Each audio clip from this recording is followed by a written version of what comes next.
对不对？那时候我39岁就有一点点了。哦。每当到了新竹比赛哦，球出来都一半呀。而且那个成绩波跟变化球，到了本垒的时候好像会闪，而且唯一的就是直球，他从投手投很清楚，哦，很清楚。所以说我到了退休那2年，我都全部抓直球。很清楚啊，我宁愿被他3振不要紧，我抓直球就好。多球都唔知哦。我就被人讲啊，你全部抓直球还缺到啊。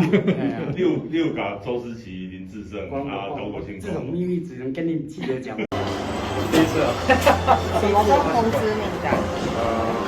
昨天起床的时候。昨天起床的时候。对，OK。所以昨天一醒来就看到要上一军的讯息。昨天没有，就还没起床，他只被那个讯息声叫醒。对。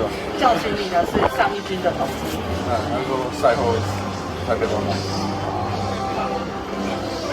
然后今天就排定先发，有想过这么快吗？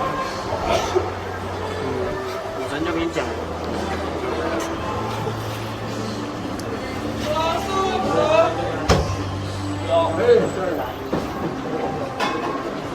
这边你主场。主场。没有，以前高中有这个比赛。应该蛮熟的。比较熟悉的主场。来这里当过球的。有啊，以前很长，高中的时候都在当球。所以我觉得这里是主场的感觉。好像有当过球童。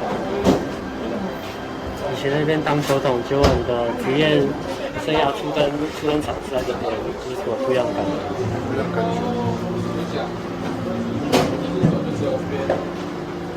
还好，比较不会那么陌生啊，就是没有在其他球，就是这个球场比较常来，然后就感觉在这个球场上比赛会比较熟悉一点，不会像在别的球场比较陌生。你以前在这里当球童，最期待的看到什么？比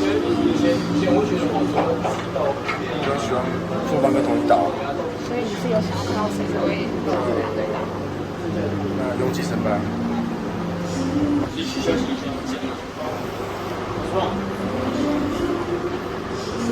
你觉得你自己上一军的时间是算快的？比我预想的还要快。怎么说？因为我是觉得，就给自己1-2个时间磨练，就不要急，然后慢慢的就好了。对啊，再上去应该会累。自己现在状况吗？你觉得你的特色是什么？速度啊，然后稳定的打球。其实你今年有很多的队友一个一个上来。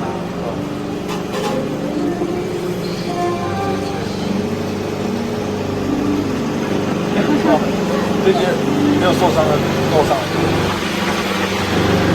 因为刚刚教练有说，就是他觉得你的心态就是跟同年龄层的人比起来，就是你的心理素质是比较强的。这个部分你是怎么去增进你的心理素质？因为我就是因为我在2军的时候嘛，刚进来的时候我心理素质比较没有那么好，他是都就是找神班聊天嘛，然后跟他们学习一些就是在球场上，假如说我会紧张，或者说我失误了，怎么做不好的话，要怎么做，才会让自己的心情变好。最常问哪一个学长，其实学长蛮多这种问题，有些学长就是我可能没有去问，就是我问另外一个学长，这个学长也会过来就跟我讲，他说我今天突然遇到事情要怎么做。学长都很热心这样。你有没有偶像？然后从小有一个偶像，那个成绩，国小的时候，国小打到现在都是。因为我国小住台南嘛，那时候同学都会邀请我去看比赛，就看到他，然后那时候他好像手游机，那时候我国小是手游机，